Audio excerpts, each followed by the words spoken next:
Hey guys, what's up? Hey David, what's up? What you got for us today? Alright, so David, we're back. So we're finally playing another Yu-Gi-Oh video. So last weekend was Timonium Regional, and I took this fucking bullshit deck that nobody was expecting to play. And how'd that go? Well, I ended up going X2-2. I fucked up my round 7 matchup, but overall, I was honestly impressed with how this deck went. To be honest, because I legitimately built this just for pure bullshit, but it did way better than I was expecting. Well, sounds very interesting.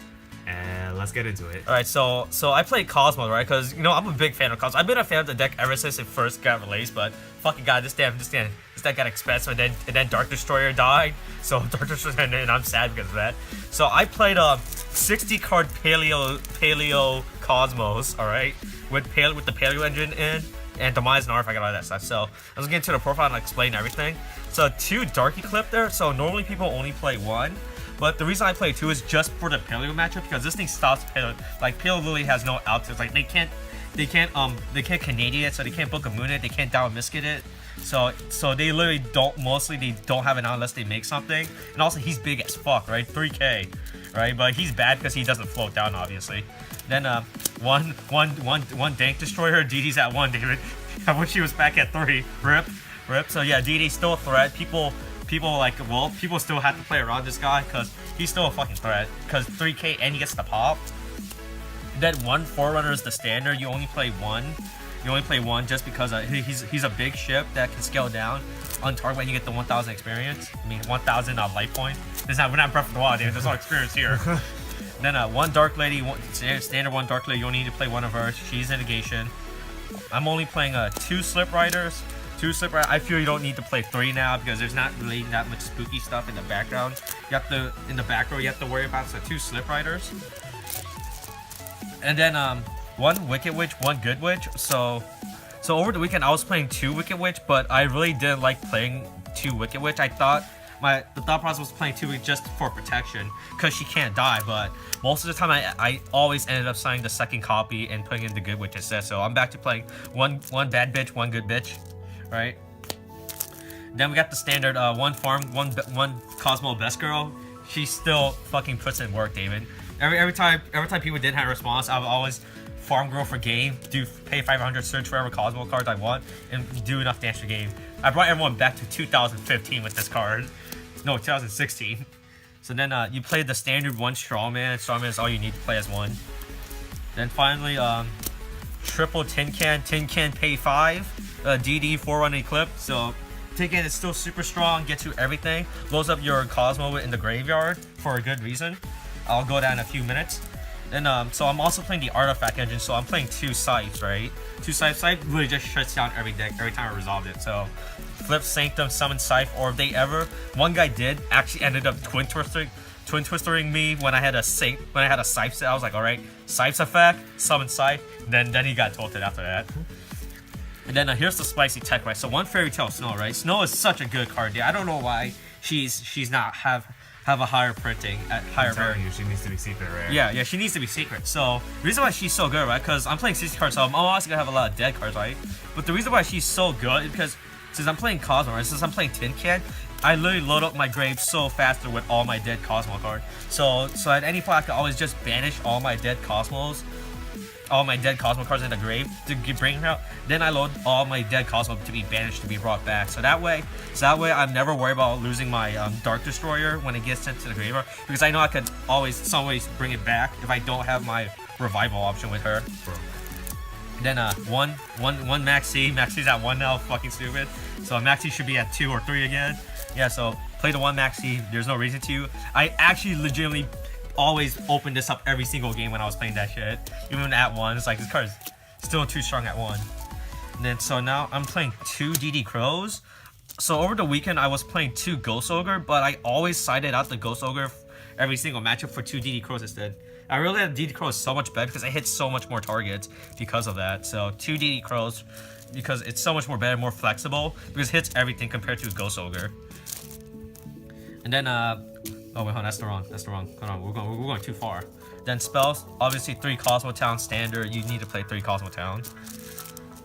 Then Pierce the Spice, card Demise. Card Demise and Kozmo is nothing new. Just gets your draw, gets your Tin Can, gets more back row protection for you, right?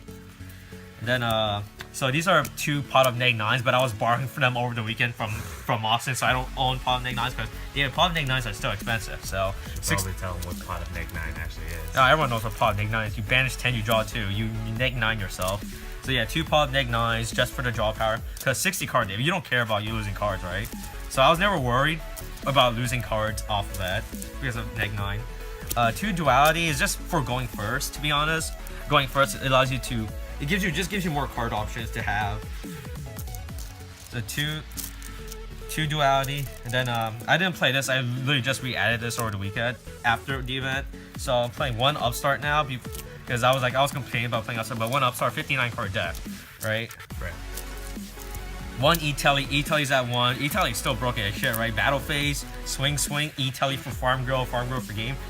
E-Telly is still a super strong card in Cosmos. Because if you don't open up your tin can, this gives you your tin can right here. Then 1 foolish. This foolish is I always open up the foolish. Foolish you use this just to get your load up your snow in the grave. So when I was always open up foolish, people thought I was playing like some weird 60 card Lightsworn bullshit. Because I was like, I will foolish into snow. I was like, alright, he's playing Lightsworn or something like that, right? Yeah, but yeah, you foolish this for snow, or if you want, the pro play is you foolish into your ship so you can bring it back if you don't open up tin can.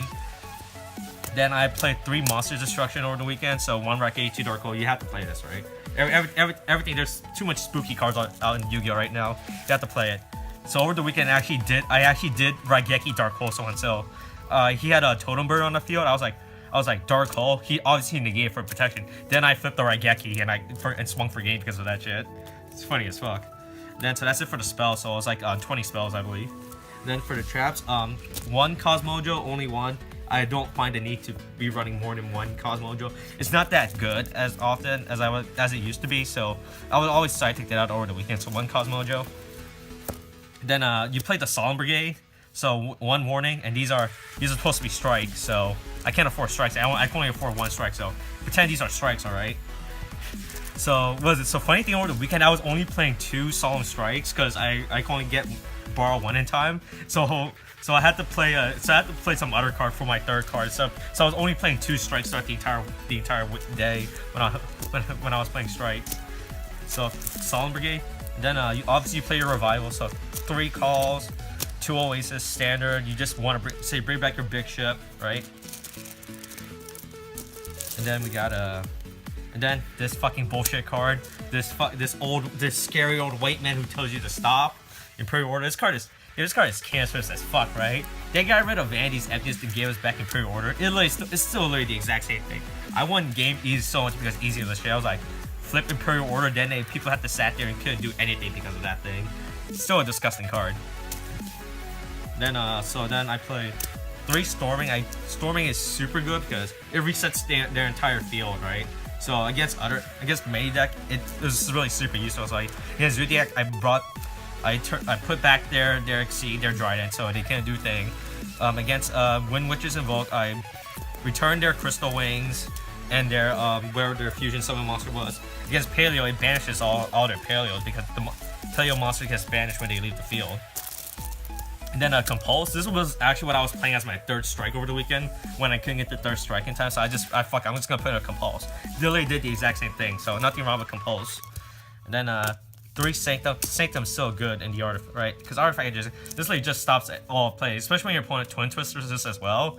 You play this in response. Hold on. Twin Twister, Sanctum summons the Scythe, and then you get the Sanctum's effect to pop a card afterwards, which is really good. And then finally, this was the final with the spicy tech. I was playing the Paleo engine, so 3 Ovophilia, I don't know what the fuck how you pronounce this bullshit, and 3 Canadia. So this is a MST. This is an MST, Paleo MST. This is a Paleo Book of Moon. I was also playing a Dynamiscus and the Omega one, but I ended up dropping them afterwards because I didn't like playing those 2.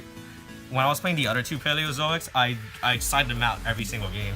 I wasn't a big fan, but these 2 are probably the best generic Paleo to run as an engine because they're so good. Because this is an MST and there's a Book of Moon, so it gives you more disruption plays. I got my opponents so off guard with this when they saw this card first. They thought I was playing 60 card Paleo until they realized, oh wait, hold on, there's some Cosmo bullshit in this deck, right? So yeah, these 2 right here are the best Paleo cards to be playing. So that's it for the main deck. 60 card Cosmos right here.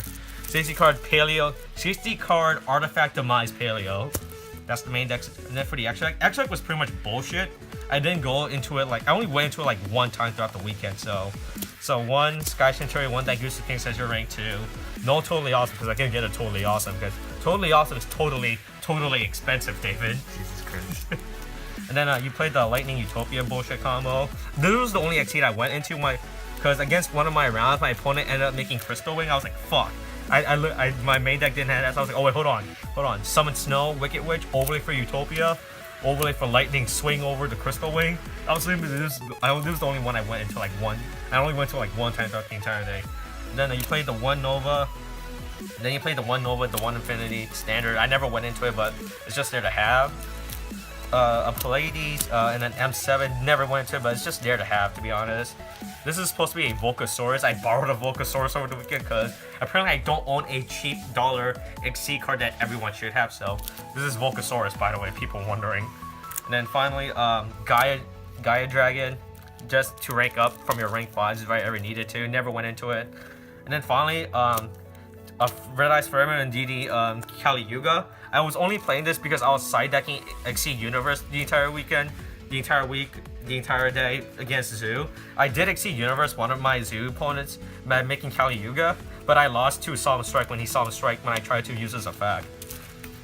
So that's it. And then I never went into these. I just put in this guy. I literally couldn't figure out space. So a Black Rose and a Leo. I was only playing this because I was played main decking Ghost Ogres. Like if I ever needed to make a synchro play, I'll just make these 2 synchros. I call it a day. But I never went into them. I literally just put them because I couldn't figure out what other cards to put in. And then finally, final extra deck card is Barbroid Diffusion.